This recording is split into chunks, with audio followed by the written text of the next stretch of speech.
अत्यधिक जरिमानार माड़े अस्तव्यस्त गाड़ी चालक पीयूसीसी नथिबारु गोटी गोटी गाड़ी कटुची 2 रु 3 थर जरिमाना। लोके गाड़ी रेजिस्ट्रेशन थिबा आरटीओ ऑफिस एवं कटकर एसटी ऑफिस दौड़ी दौड़ी नयांत हेले। जड़े बेंगलोरु ओडिशा निज कार नहीं आसीथिले। गाड़ी रे पॉल्यूशन अवधि शेष हो जाइथिला। अन्य राज्यर कौनसी टोल गेट रे पॉल्यूशन पाई जरिमाना मैसेज आसुनथिबा बेले ओडिशार 3टी टोल गेट रे 10,000 लेखाए 30,000 जरिमाना आसीछि। राज्यर विभिन्न टोल गेट दे गाड़ी जाउथबा बेले पॉल्यूशन नथिले तुरंत मोबाइल को 10,000 टंकार जरिमाना मैसेज आसुछि।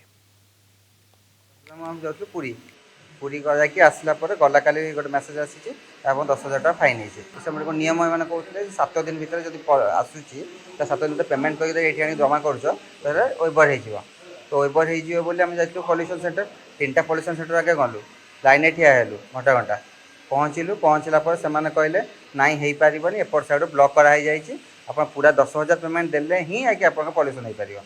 तापर आम आसलु ये कहवाई कि कौन करवा केमती करें ओवर हो पार तो ये आसला मैंने कहवा कथा जे आपंकर सेटा हो पारबनी कमिशनर गलु कमिशनर ना आउट ऑफ सेक्शन झील जो आसते बेंगलोर गाड़ी लेकिन आशार केवल आम पॉल्यूशन पाई बोल 3 जगह 30,000 पेनाल्टी पड़ी। बेंगलोर आसते भुवनेश्वर माने रोड कौन जगह पेनाल्टी पड़नी केवल ओडिशा भर जो पहुँचले 3 जगह 10,000 टका 30,000 पेनाल्टी पड़ता खाला डायरेक्शन भी था 7 डेज भितर आप पॉल्यूशन सर्टिफिकेट तैयारी करके सबमिट करूँ बोली 7 डेज भी मोर पॉल्यूशन सर्टिफिकेट तैयारी करके सबमिट करने आसती।